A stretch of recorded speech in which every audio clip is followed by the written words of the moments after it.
Hello, everybody. Welcome to Today in Brevard Sports. I'm Brian McCallum. This is Florida Today's own Mike Cherry. We're here once again on location. We're at Bayside High School today, where there's going to be a big football game this weekend. We'll tell you about in just a minute. We've got several stories for you today. We have a story about lifters without limits, a pretty inspirational video of some power lifters who are competing in this area. Of course, Peter Kerasotis will be along to talk about a big college football game this weekend, Saturday in Gainesville. I don't know if it's Santa Fe Community College or exactly who that is, but Peter will tell you all about it. And as always, we'll have our surf report, and we'll have our plays of the week. We'll reveal the top 5 plays of the week from last week's high school football season. Mike, the big game, we've had a big game every week, but I think this week we can be pretty sure that it looks like we finally know we have 1 versus 2. Would you agree with that? Yes, I do. I think we knew about Cocoa with 15 starters back from last year's championship team, who was moved to 2A. They're not on probation or anything. That's why they can defend their title this year. Bayside, after they beat Space Coast in the spring game, a lot of people started raving about them. I think it was the manner in which they beat Space Coast very decisively and strong against a team that had gone to the playoffs a year before. And Bayside so far has proven, a win on the road at Rockledge and then a comeback win the other night against a very good Astronaut team. So this will be an interesting step for Bayside, who again is trying to get past the sort of reputation of being a good but not great program. They've been to the playoffs 2 of the last 3 years, haven't won a playoff game, and I think this is maybe another step, at least if nothing else, even if they can just be competitive in this game. This is the game they ended up losing by 37 last year. And on the surface, and I covered that game, there were 7 turnovers, a muff punt, interception, and 5 fumbles. On the surface, this would appear to be the size versus speed game. I saw Bayside against Merritt Island. There wasn't a lot of call for speed in that game. You saw Bayside against Astronaut. Does Bayside have enough speed to go with the speed that we know Cocoa has? Well, I don't know if anybody has the speed to match Cocoa. I think Astronaut's probably the team that would come the closest. Bayside does have speed in some very important areas, and they have a very talented, tough running back in Johnny Hicks who has good speed and will gain a lot of the yards. Also have a quarterback who is a threat to run too, and Richard Burrows at a spread offense. So they do have some speed, and I think there's good athletes on defense. Nobody has Cocoa speed, at least in this county. So I think you'd have to go into a level maybe like Southern Florida or someplace, maybe in the muck area, where you start finding that kind of consistent speed through the lineup. Cocoa does have size too. I mean, they've got most of their offensive line back.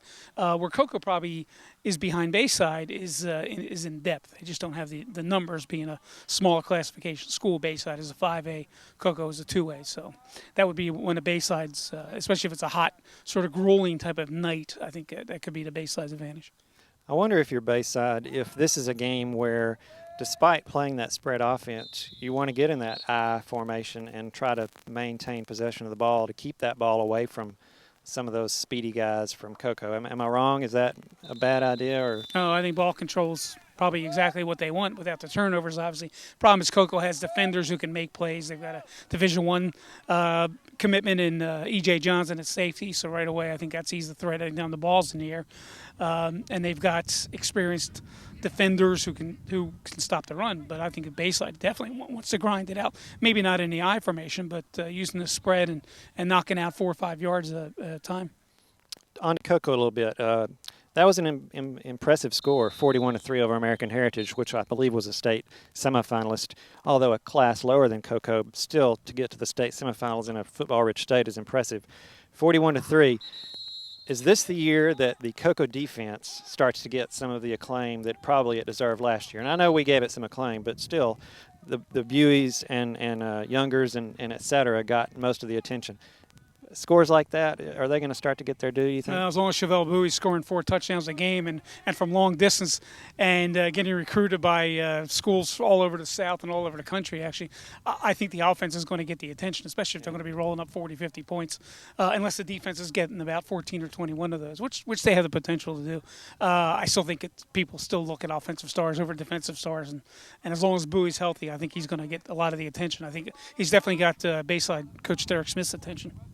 Yes, and speaking of that, we spoke to Coach Smith, and we asked him what is the main thing he's going to be preparing for this week. What's the toughest thing he had to prepare for this week? And he was pretty plain in his answer. Dirk, you're playing a team, a defending state champion who has 15 starters, I believe, back from last year. What is the toughest thing to prepare for when having a week to prepare for a team like Cocoa? Buoy, buoy, buoy. That's the toughest thing to prepare for. Really, the type of running back he is you can do everything right and still be wrong. You can have him corralled. He can make a good move, and just like Willie Demps or Chris Rainey is for Florida, he can make a few people miss, go 100 yards before you know it. Buoy, buoy, buoy. Do you think that home field makes a difference at the high school level? I think home field advantage is a tremendous advantage in high school level. A couple reasons why is home field advantage means your kids do not have to get on a bus. They get to do their normal routines in a locker room. They get to get a little extra sleep in, get a little extra preparation in, tape at home, ice at home. You know, there's so many little things that go in the game of football that happen really before the game even starts. Now, once the game starts, I really don't think there's that much of a home field advantage versus a non-home field advantage. It's mostly the before the game preparation. When you're in your own house, you don't have to worry about the kinks and the little things that go wrong. Thank you, Coach. Mike, Coach Smith is an impressive guy. He's an impressive guy. He's a good interviewer, and it sounds like he's got a good handle on what he's doing here. I know being the AD and the coach for his first time in the same season is quite overwhelming for him. But, in fact, he was here last year. He saw that Bayside Cocoa game, and I covered it. It was 7 turnovers, interception, which Winfred Strickland's gone, so they don't have to worry about that. And then they muffed a punt. There were 4 fumbles or 5 fumbles and a muff punt. The muff punt really got things going. But I believe that game had something to do with him because he actually worked in the coaching staff last year. Well, he came in, I think, to become AD in training here because I think they kind of knew that the AD, Greg McGrew, was going to go to Heritage at the end of school, actually at the end of the semester. So, and then Smith was here, and I think they asked him to join the coaching staff after the Cocoa game, and he became involved that way. And, of course, once Mike Davis committed to going to Heritage, he became a logical successor, I guess, because of all his years of experience as an assistant coach at Rockledge and Palm Bay. And they had a playoff season. Well, there were certainly some impressive turnovers in that Cocoa Bayside game last year. We don't know what will happen this Friday, but we do have some plays of the week from last week. We're going to give you our top 5 plays of the week as you voted them. Remember, each Sunday about 5 o'clock in the afternoon, you can go to floridatoday.com to vote on this week's plays of the week. Tell us who you think had the most exciting play this week. Here's this week's winners.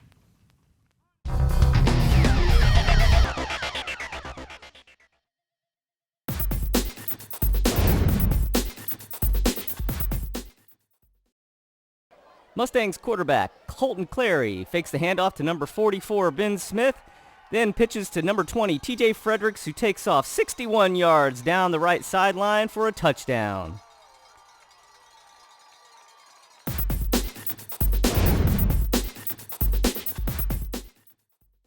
Vipers recover. This was a beautiful play. Number 10, Jeff Bolognese passes deep to number 21, Andrew Mansky, for a great gain down to the 40. On a drive that began on Smith's interception, it would be Smith to cap it with a 32-yard touchdown run through the heart of Bear Country.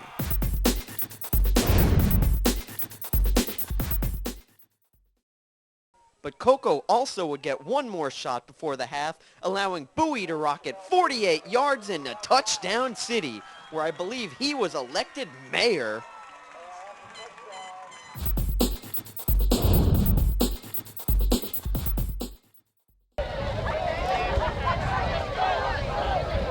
Marcus May takes the pitch, runs into a wall, but reverses his field and is gone. 67 yards for the touchdown. Marcus May on the carry. He's all the way in for the touchdown.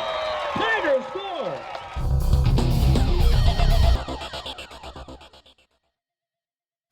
Well, those are this week's plays of the week. Remember, you can go to floridatoday.com every Sunday about 5 o'clock to vote. You can also go, starting usually on Saturday, to go look at video highlights of the games that we've shot on Friday nights, and I guess occasionally a Thursday night game here on floridatoday.com. So check out those highlights, and maybe you can have your own theory on who the plays of the week are. Well, now we're going to show you some people who've found a way to get involved in sports regardless of what disadvantages they may have in life. They're called the Lifters Without Limits, and we'll show you that video right now. This is Lee Nessel for Florida Today, and I'm here at the Armed Forces Open, a powerlifting meet at the gym in Melbourne. Right behind this door, there's a very diverse group of people powerlifting.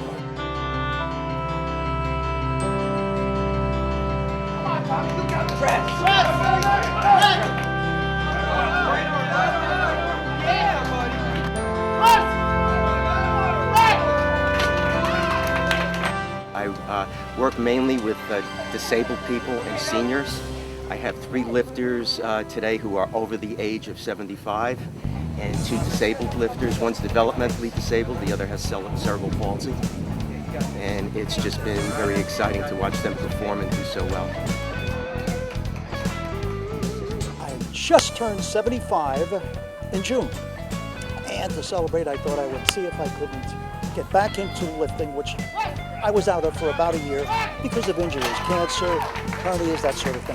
I did a 200-pound squat, and I broke the teenage world record. This is a tremendous thing that was started by Alan Nunziato, and it's called Lifters Without Limits. And basically, it's encouraging people who are disadvantaged in one way or another. It could be just that they're old, like me. And what we would like to do is let them understand that they are not special in terms of not being able to do anything. They can do what we do. You wouldn't believe the joy in their face when they complete a lift. It's terrific. Very interesting story. We enjoyed that story. Now we're going to go to the surf report. Another weekend out at the beach. We'll have to see what Bob Freeman tells us to expect. Okay, thanks a lot. Here's what I see going on this weekend. Looks like we'll still have some rideable surf, a little bit smaller than it has been on the past weekends, but still looks like it should be plenty of fun for everybody, especially with the lower tide that we'll have throughout the middle part of the day. Here's what's going on for Saturday. I'm forecasting surf in the thigh to waist high range. A little southeast breeze on it. I had a soft bump, but that'll still keep it fairly clean. And the swell direction would be from the east-northeast. Sunday, I expect the surf to remain about the same. Of course, the sizes can vary a little bit at the different surf spots, but I believe you should plan on mostly thigh to waist high surf. Again, with semi-clean conditions with a soft breeze out of the southeast, and the predominant swell running out of the east-northeast should send a little bigger surf down to the southernmost Brevard County beaches in the waist-high range there, and in the Cocoa Beach area you'll see surf mostly in the thigh-high range. Anyway, that's the way I see it this weekend. I'll be out there. Look for me and I'll look for you. This is Bob Freeman for Florida Today. Thanks, Bob. I know Mike will be out there tandem surfing again this weekend, which is what he does with his Saturdays. Speaking of Saturday, there's going to be a big game up in Gainesville this Saturday. It's not Santa Fe Community College. It's actually the Florida Gators. They're going to meet up with a new buddy, Lane Kiffin from the University of Tennessee, and see who has the last word on that little verbal disagreement. Peter, let's hear what you have to say.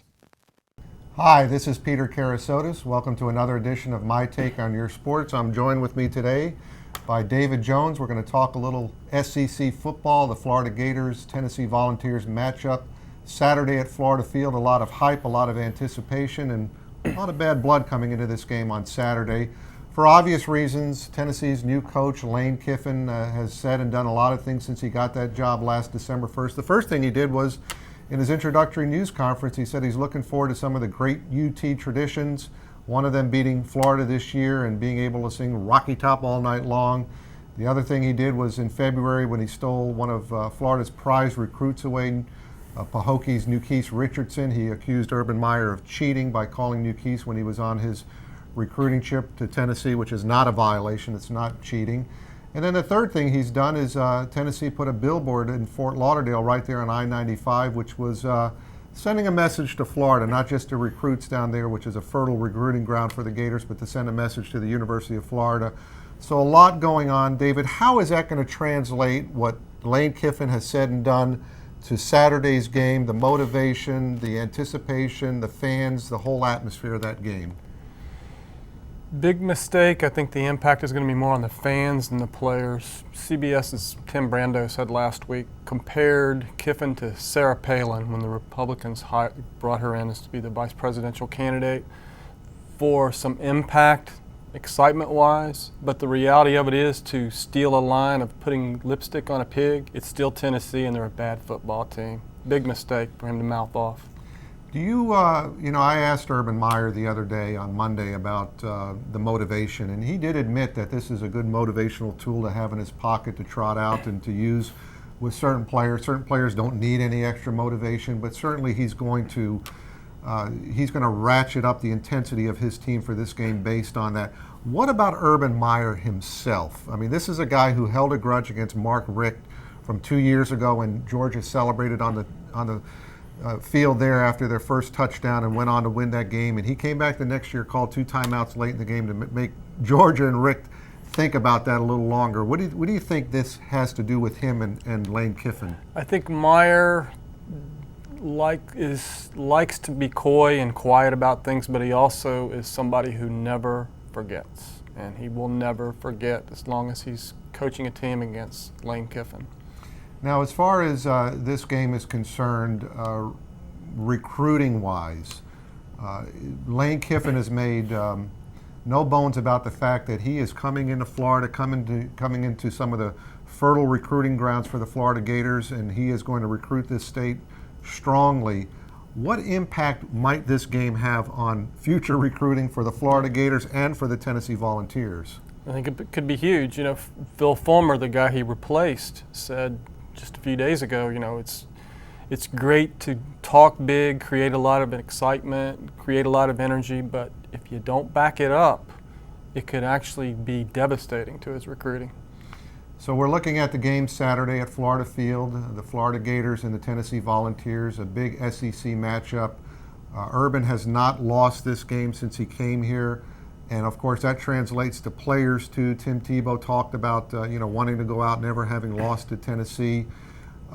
Is this going to be kind of the first game now for the rest of Florida season that could be a very special, magical season for the Gators? Finally a measuring stick, perhaps? Thing to watch, I think, is how well this defense plays this weekend. It's their first big challenge. I think offensively they should be fine. Well, a lot to look forward to in Saturday's game, a big showdown between the Florida Gators and Tennessee Volunteers. Thanks, Peter. Hopefully that Florida-Tennessee game will be on TV, Mike. I don't know if the TV boys are interested in that. If you're interested in high school TV, you can tune in Friday night. Mike Cherry will be at the Satellite at Viera game. One of those teams is guaranteed, not necessarily guaranteed, but should come out of that game with 2 wins. Or there's a tiebreaker rule, right? Put it at the 10-yard line. So somebody's going to come out with 2 wins, either Satellite or Viera. Somebody's going to have a season already considerably better than last year. Mike, you'll be there live blogging. I'll be here at Bayside for Coco, Bayside live blogging. You wrote something about the Satellite Viera, who the first win was more meaningful to. For the people that didn't see it in the paper, is that which coach seems more excited about the possibility of getting to 2 wins this year? I think that Andrew Disney at Satellite seemed a little more excited. I think that he's trying, this is his first year in the program, so he's trying the whole, wash the program clean and start over again thing, whereas the Viera coach Ben Waldrop's in his second year there, and I think that they're trying to instill in the kids that 1 win doesn't make a season. Let's keep going and right. that type of thing. I think with Coach Disney at Satellite, it's any win's a step forward. Let's keep going type of thing. So I think that to answer that specific question, I think for Satellite. Well, don't forget our post-game show about 12:15 a.m. Friday night / Saturday morning, however you want to look at that. Mike and I will be there live to bring you up to date on that night's action and to have a little analysis. Also, check out our photo galleries. A ton of people are looking at the pictures online. If your son plays football, it's a good chance he'll be at floridatoday.com in a photo gallery. If your daughter's a cheerleader or just a fan in the stands, you might want to check there also. We'll see you again next week right here Today in Brevard Sports. I'm Brian McCallum. This is Mike Cherry. Join us at floridatoday.com and in the newspaper, Florida Today.